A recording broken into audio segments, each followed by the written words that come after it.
입고 하늘에서 내려오는데 그 머리 위에 무지개가 있고 그 얼굴은 해 같고 그 발은 불기둥 같으며. 아멘.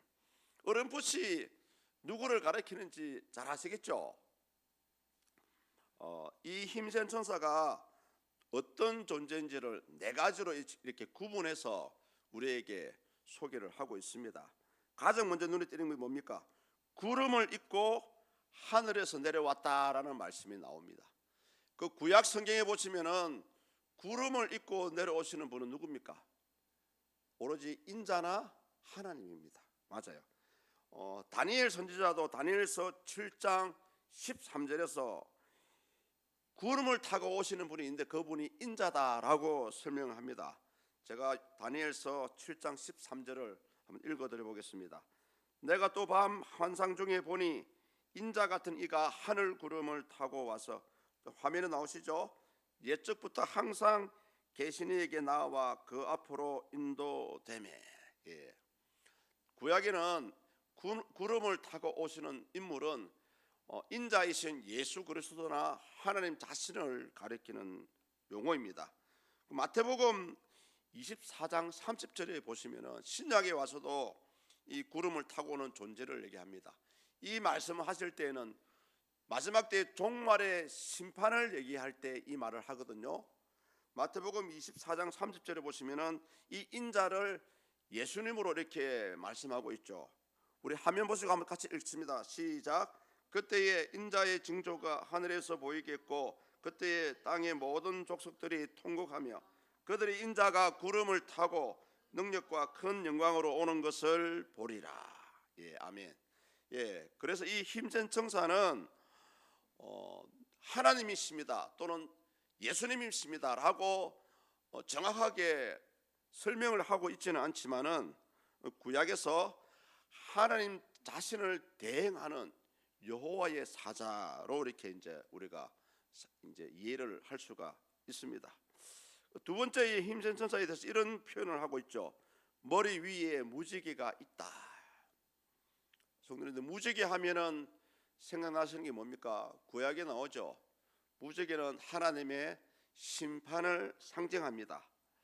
그런데 에스겔서 1장 28절에 보면은 이 무지개를 하나님의 보좌로 이렇게 묘사를 하거든요.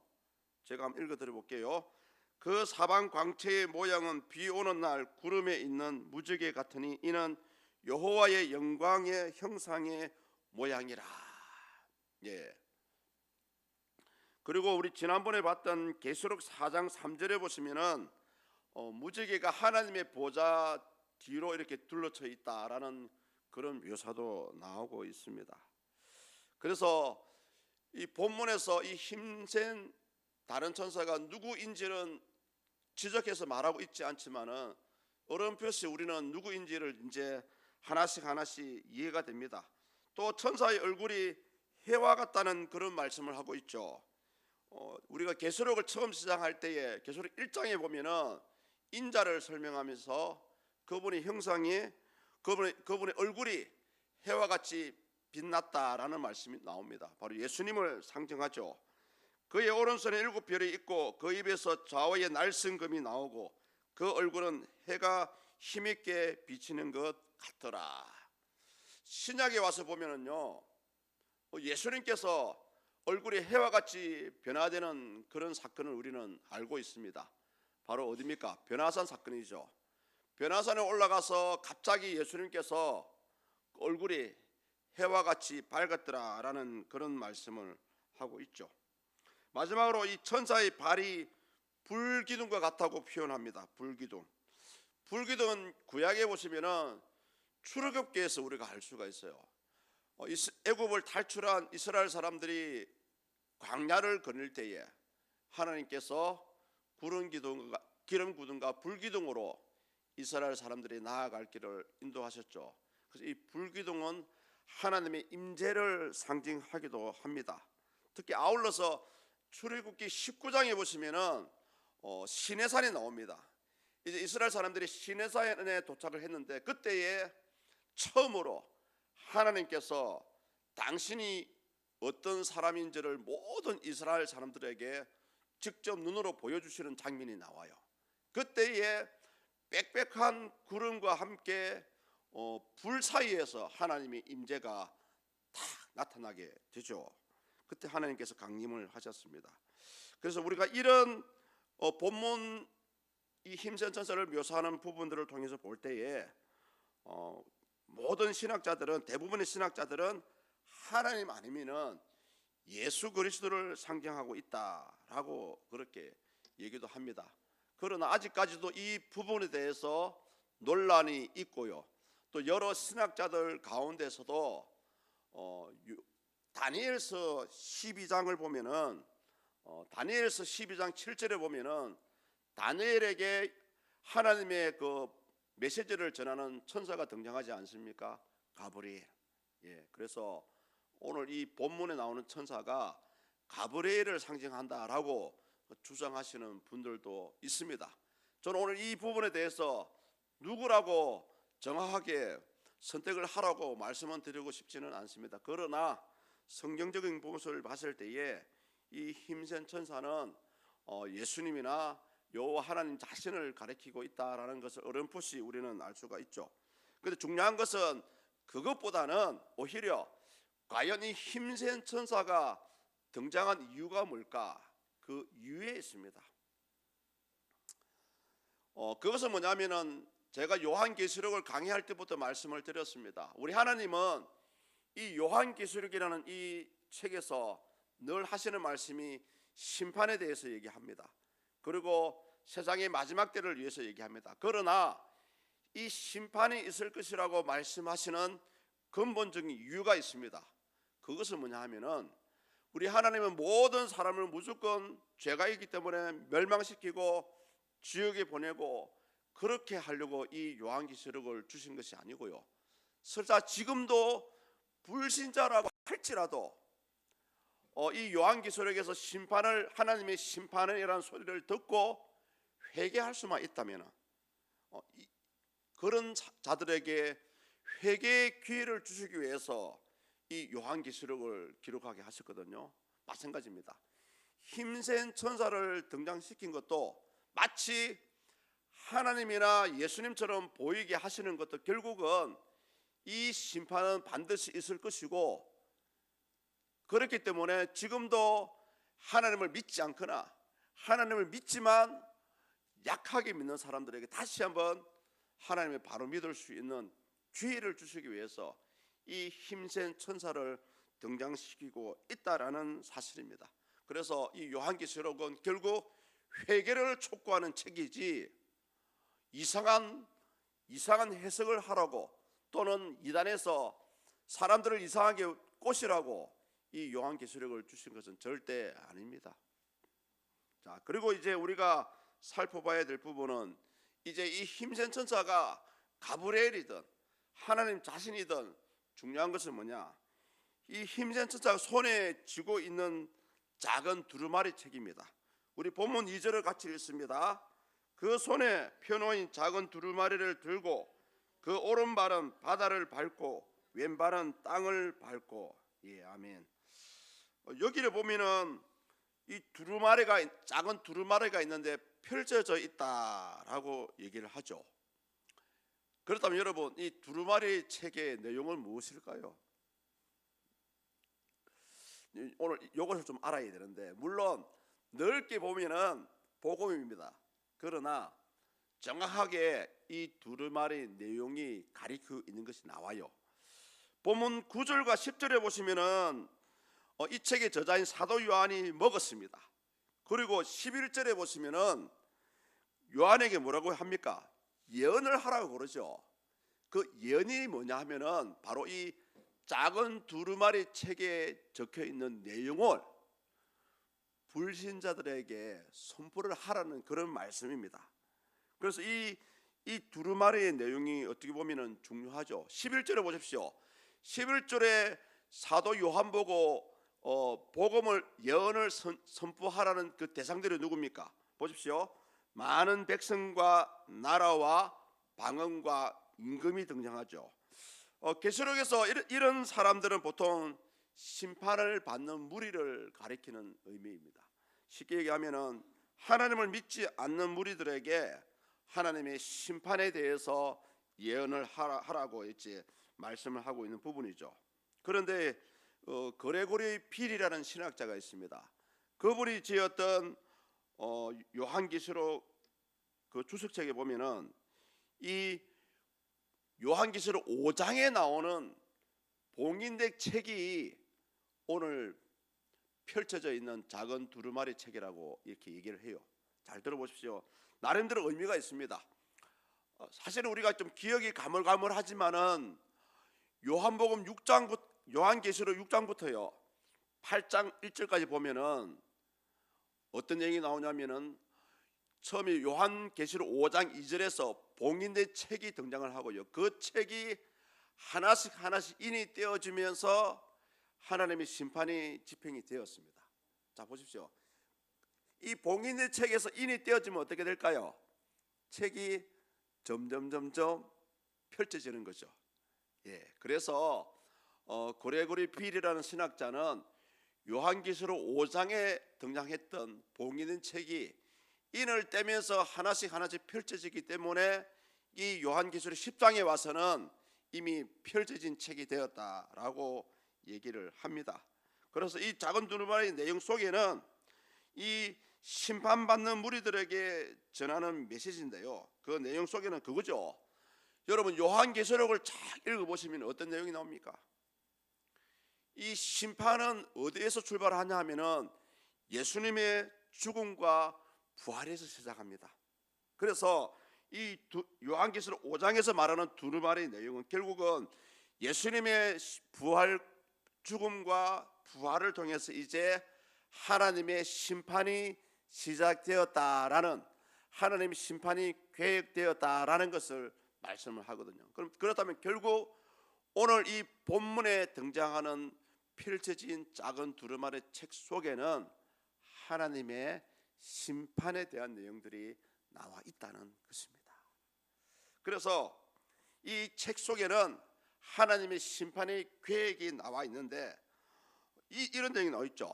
십자가 사건부터 시작해서 하나님이 세상을 멸망시키고 새롭게 창조하는 그런 구원의 시기까지 모든 역사들이 총망라되어 있다라고 보시면 쉽게 이해가 됩니다.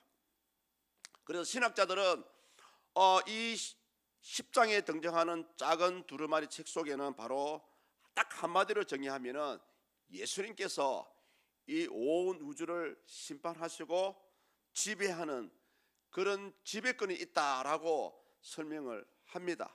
그래서 이 부분에 대해서 사도 바울이 뭐라고 그랬냐면은 로마서 1장 16절에 보시면 이렇게 표현합니다.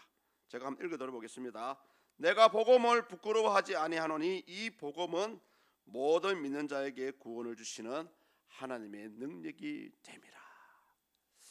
그래서 성도님들 결국 오늘 천사가 한 손에 쥐고 있는 펼쳐진 작은 두루마리 내용 속에는 하나님의 심판에 대한 내용이 들어가 있고요. 이 온 세상을 예수님께서 지배하고 있다라는 것을 그런 내용들이 들어가 있습니다. 그런데 이제 중요한 것은 뭐냐 하면은 요거죠. 하늘에서 소리가 나서 사도 요한에게 이런 얘기를 합니다. 작은 책을 갖다 먹어라. 성도님들, 작은 책을 왜 먹어야 될까요? 작은 책을 왜 먹어야 될까요? 이유가 있습니다. 우리 9절 한번 읽습니다. 내가 천사에게 나아가 작은 두루마리를 달라 한즉 천사가 이르되 갖다 먹어버리라. 내 배에는 쓰나 내 입에는 꿀같이 달리라 하거늘. 아멘. 이 사도 요한에게 두루마리를 주는 것은, 또 사도 요한의 두루마리를 받는 것은, 그리고 사도 요한의 두루마리 책을 먹는 것은 나름대로 의미가 있습니다. 두 가지 의미를 가지고 있어요.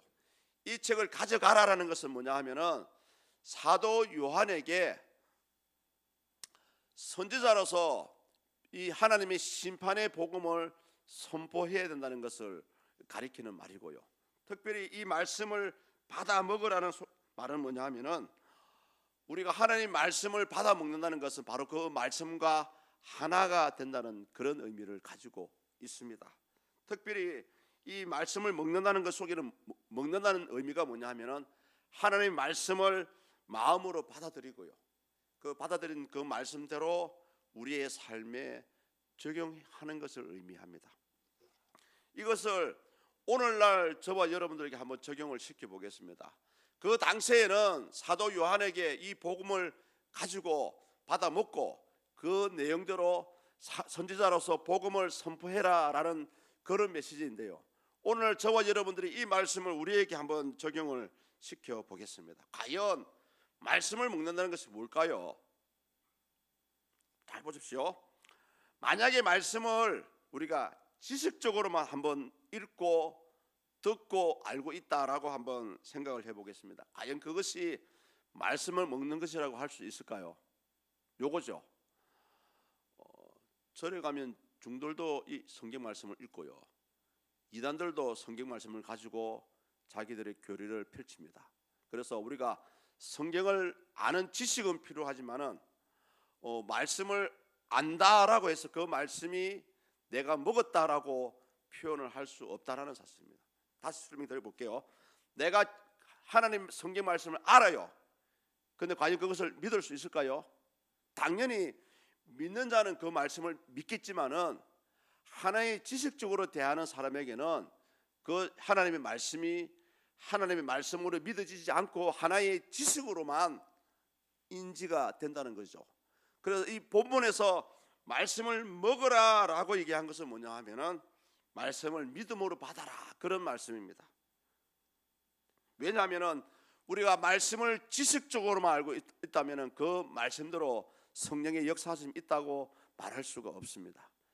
다만 말씀을 아멘으로 받고 그것을 믿음으로 받았을 때만이 그 말씀대로 저와 여러분의 삶 가운데서 역사를 한다는 그런 말씀입니다. 에베소서 4장 13절에 보면 이런 말씀이 나와요. 우리가 다 하나님의 아들을 믿는 것과 아는 일에 하나가 되어 온전한 사람을 이루어 그리스도의 장성한 분량이 충만한 데까지 이르리니. 그래서 여러분, 우리가 하나님의 말씀을 내가 안다라는 것과 하나님의 말씀을 먹는다라는 것은 엄연히 크게 차이가 납니다. 그래서 여러분, 성경을 읽을 때나 또는 설교를 통해서 말씀을 들을 때에 지식적으로만 받아가는 사람한테는 결코 우리 사람의 마음을 변화시킨다든지 여러분의 삶을 변화시킬 수가 없습니다. 에스겔서 2장과 3절에 보시면은 에스겔 선지자가 하나님을 만나서 소명을 받는 장면이 나옵니다. 그때에도 성경에서 뭐라 그러냐면은 두루마리를 받아 먹으라라고 얘기했습니다. 예레미야서 15장에 가도 나와요. 예레미야서 15장에 가면은 예레미야가 하나님의 말씀을 받습니다. 그리고 하나님의 말씀을 먹어요. 그러면서 이런 얘기를 합니다. 내가 하나님의 말씀을 얻어 먹었을 때에 주의 말씀이 기쁨과 즐거움이 되었다라고 고백하는 내용이 나옵니다. 성도님들, 오늘 이 하나님의 말씀을 받아 먹으라는 것이 이 책을 지은 저자 사도 요한에게 주시는 말씀이지만 오늘을 살아가는 저와 여러분들에게도 동일하게 하나님의 말씀을 받아 먹어야 된다는 것을 우리에게 이제 가르쳐 주고 있다라고 볼 수가 있죠. 이제 마지막입니다. 이제 말씀을 먹은 후에 결과와 그 의미를 우리가 본문 10절을 통해서 알 수 있습니다. 다 같이 읽습니다. 내가 천사의 손에서 작은 두루마리를 갖다 먹어 버리니 그 입에는 꿀같이 달아 먹은 후에 내 배에는 썩게 되더라. 아멘. 예, 요거 이제 중요하죠. 분명히 하나님의 말씀을 먹었는데 입에는 달아요. 그런데 내 배는 쓰다라는 의미가 무엇일까요? 보십시오. 우리 하나님의 말씀을 믿음으로 받아 먹었을 때는 진정 우리의 영혼을 깨우고요, 우리의 영혼을 살립니다. 하나님의 말씀으로 우리가 구원을 받을 수 있는 길이 열려요. 그렇게 봤을 때는 우리가 하나님의 말씀 먹을 때는 나에게 꿀같이 답니다. 그러나 하나님의 말씀 쓸 때가 있어요. 어떤 때입니까? 요거죠. 하나님의 말씀대로 살아가지 못할 때. 사도 요한에게 주었던 배가 쓰다는 것은 뭐냐 하면은 그 말씀 속에 바로 심판이라는 의미가 들어가 있기 때문에 그렇습니다. 그래서 오늘날 이 우리 하나님 말씀이 때로는 나에게 꿀같이 꿀송이처럼 달 때가 있고요, 또 때로는 어떨 때는 쓸 때가 있습니다. 그것은 뭐냐? 경건하게 믿음으로 살아갈 때는 그렇게 하나님의 말씀이 좋고 좋을 수가 없습니다. 뭔가 말씀을 들으니까 내가 깨어나는 것 같고요, 내 영혼이 살아나는 것 같습니다. 그러나 반대로요, 때로는 말씀대로 살아가지 못하고 또 기도의 삶을 살아가지 못하고 때로는 하나님 원하시는 삶을 살아드리지 못할 때에 주의 말씀을 딱 들으면 어떻습니까? 뭔가 찌르는 것 같기도 하고요, 가슴이 답답하기도 하고 뭔가 죄송하기도 하고, 요거죠. 예, 바로 요겁니다. 하나님의 말씀이 말씀대로 살아가지 못하는 자에게는 주의 음성이 들렸을 때 그 사람이 받아들일 때 입장은 바로 심판의 소리로 들려오기 때문에 그렇습니다. 심판의 소리로 들려오기 때문에 배에서 쓰다라는 느낌을 받았던 것입니다. 당시 이 요한계시록도 마찬가지입니다. 이 책을 사도 요한을 통해서 믿는 자에게 전달되었을 때는 그들에게는 이 요한계시록이 구원의 소리였습니다. 아, 마지막 때가 되면은 하나님께서 세상을 심판하시고 우리를 새 하늘과 새 땅으로 데려가시는구나. 믿음 있는 자에게는 희망의 소리고요, 구원의 소리입니다. 그러나 예수님 믿지 않는 불신자들이나 또 불경건하게 살아가는 일부 믿는 자들에게는 그 소리가 나의 죄를 정죄하는 소리로 들리기도 하고요, 때로는 나를 심판하는 소리로 들려오기 때문에 그 말씀이 쓰다라는 것입니다. 이제 마지막 결론입니다. 이 마지막 결론은 우리 본문 11절에서 알 수가 있는데요, 요한이 다시 사명을 받는 그런 장면을 소개합니다. 이것은 뭐냐면 이 구절은 종말의 시대를 살아가는 우리 교회들에게 직접적으로 어떠한 역할을 해야 되는지 우리에게 주시는 말씀입니다. 마지막으로 11절 같이 읽습니다. 그가 내게 말하기를 네가 많은 백성과 나라와 방언과 임금에게 다시 예언하여야 하리라 하더라. 아멘. 예.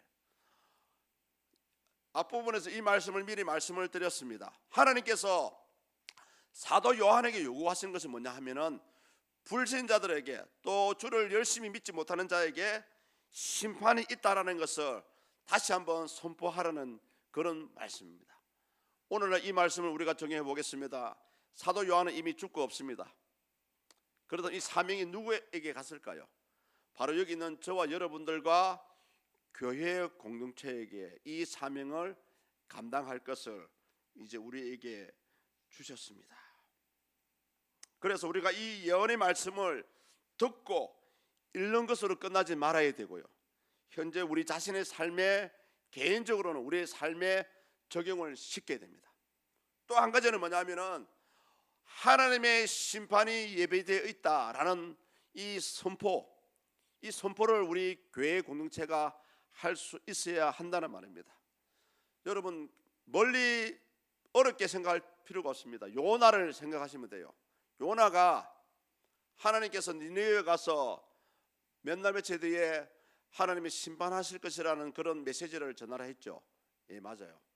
오늘날 저와 여러분들이 우리 교회 공동체가 해야 될 일은 뭐냐? 바로 이런 메시지죠. 요나와 같은 메시지를 지금도 선포를 해야 한다는 것입니다. 이것이 저와 여러분들의 삶의 목표요, 이것이 우리 서문교회가 감당해야 될 사명입니다. 그러나 현실은 많은 분들이 이런 사명을 놓치고 있습니다. 왜?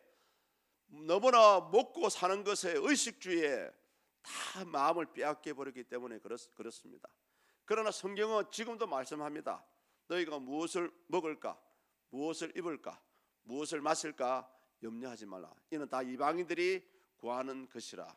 너희는 먼저 그의 나라와 그의 의를 구하라. 성도님들, 오늘 이 요한계시록은 또 오늘 본문 이 10장은 오늘을 살아가는 저와 여러분들에게 이런 하나님의 심판을 선포해라는 사명을 주시고 있는 장면입니다.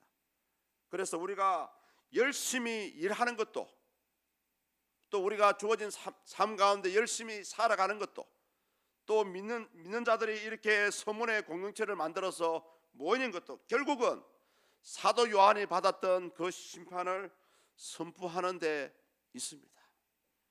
이것이 이루어질 때만이 하나님의 임재가 있고요, 이것이 이루어질 때만이 하나님께서 주시는 부흥을 누려갈 수가 있습니다. 그래서 여러분, 교회 부흥은 멀리 있지 않습니다. 우리에게 주어진 이 사명을 감당해 나갈 때에 하나님은 이 교회를 부흥시켜 주십니다. 왜? 부흥을 시켜주셔야 더 많이, 더 크게, 더 넓게 사용을 할 수 있기 때문입니다. 그래서 오늘 이 말씀을 보시고 가장 중요한 것은 뭐냐? 이제라도 이 사명을 감당해 나가야 한다는 것이죠.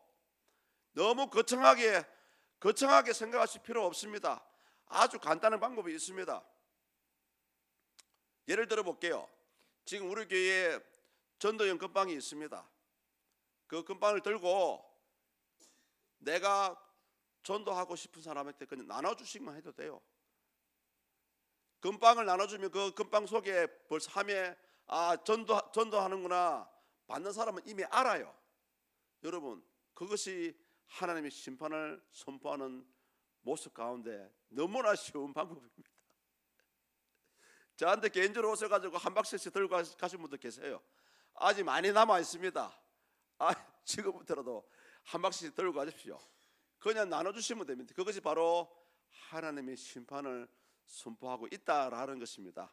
마지막으로 지난 주일날 말씀입니다. 같이 연결되기 때문에 디모데후서 4장 2절을 마지막으로 읽고 마치도록 하겠습니다. 혹시 준비가 되느냐? 다 같이 읽습니다. 너는 말씀을 전파하라. 때를 어떤지 못 어떤지 항상 힘쓰라. 범사의 오래 참음과 가르침으로 경책하며 경계하며 권하라. 아멘. 성도님들, 오늘 요한계시록은 우리에게 신비한 하나님의 심판이나 신비한 하나님의 기적이나 그런 것을 보여주고자 하는 그런 어려운 책이 아닙니다. 너무나 간단합니다. 이 말씀을 듣고 심판이 있다라는 사실을 알고 있는 그대로 불신자들에게, 믿지 않는 자에게 선포하라는 그런 메시지입니다. 성도님들, 오늘 이 시간 이후로 이런 하나님의 심판을 선포할 수 있는 우리 모두가 되었으면 좋겠습니다. 기도하겠습니다. 하나님, 그렇습니다. 오늘 이